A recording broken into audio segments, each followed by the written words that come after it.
a fight broke out in the schoolyard between two third graders. And immediately a crowd of other students gathered around, and soon the teachers descended upon the two combatants to separate them. "Who started this?" one teacher demanded. And a boy wiped his bloody nose with his hand and said, "It all started, teacher, after he hit me back." Whether we are 8 years old or 80, we often live in a violent world. And our tendency is to strike back in like kind, violently.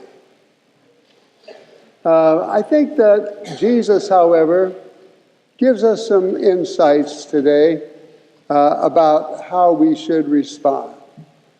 And when we are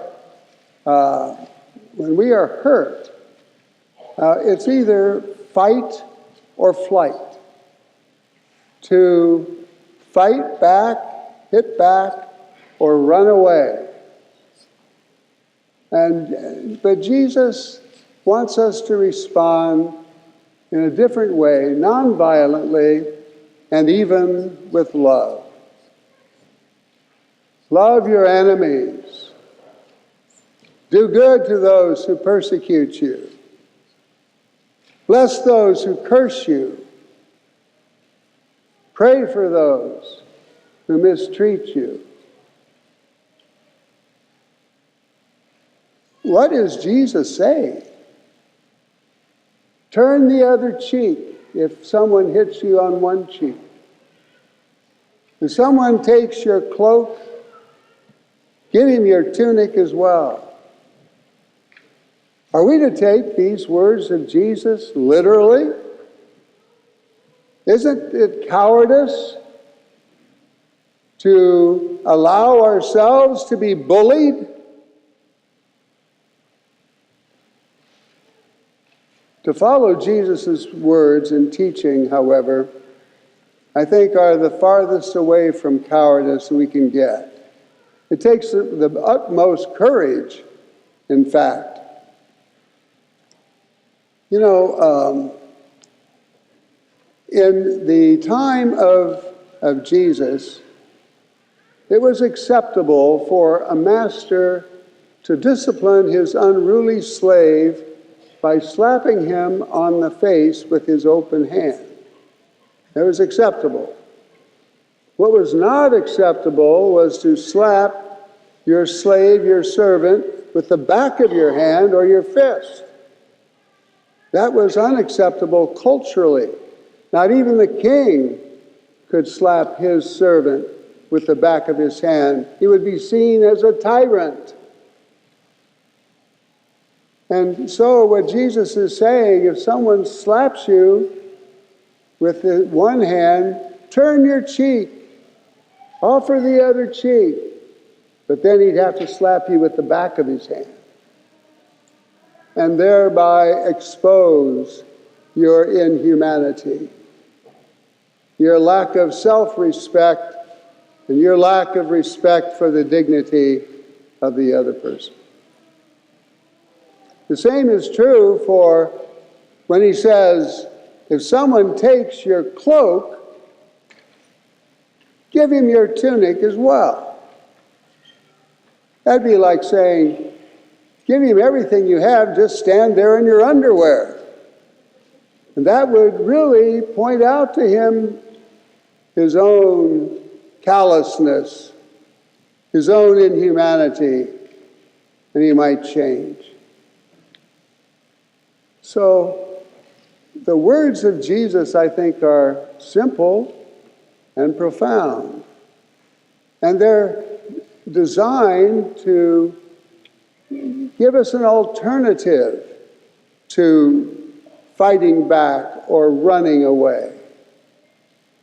He wants us to act with nonviolence and even in a way that might help the offender. Out of the Deep South, in days of real prejudice, there comes a story of a black woman and her child. And she is accosted by a white man for drinking out of a whites-only water fountain. And in fact, the white man spits in the woman's face. How does she respond? She holds her baby up and says, "Sir, don't you have enough spit for my baby too?" Utterly courageous, utterly nonviolent, utterly designed to help teach this man what human dignity is all about. Love your enemies. Do good that persecute you. Forgive. You know, that's what Jesus did. Now, he could have responded with violence and hatred to his persecutors. The scripture even says he had 10,000 legions of angels that he could unleash for revenge. But he didn't.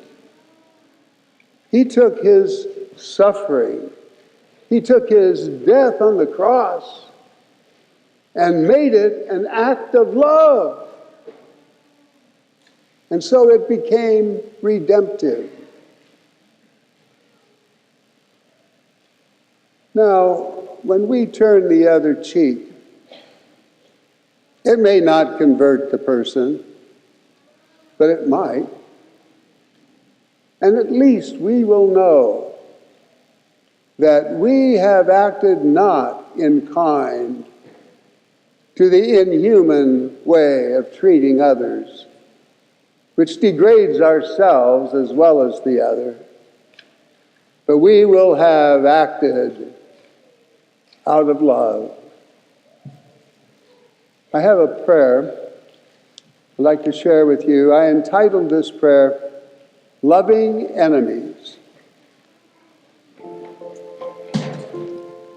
To turn the other cheek, O Lord, is pretty hard to do when I am hurt or put upon.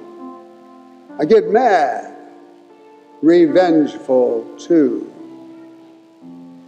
You ask a lot of me, O God, to love my enemy, doing good when I am hurt, forgiving generously.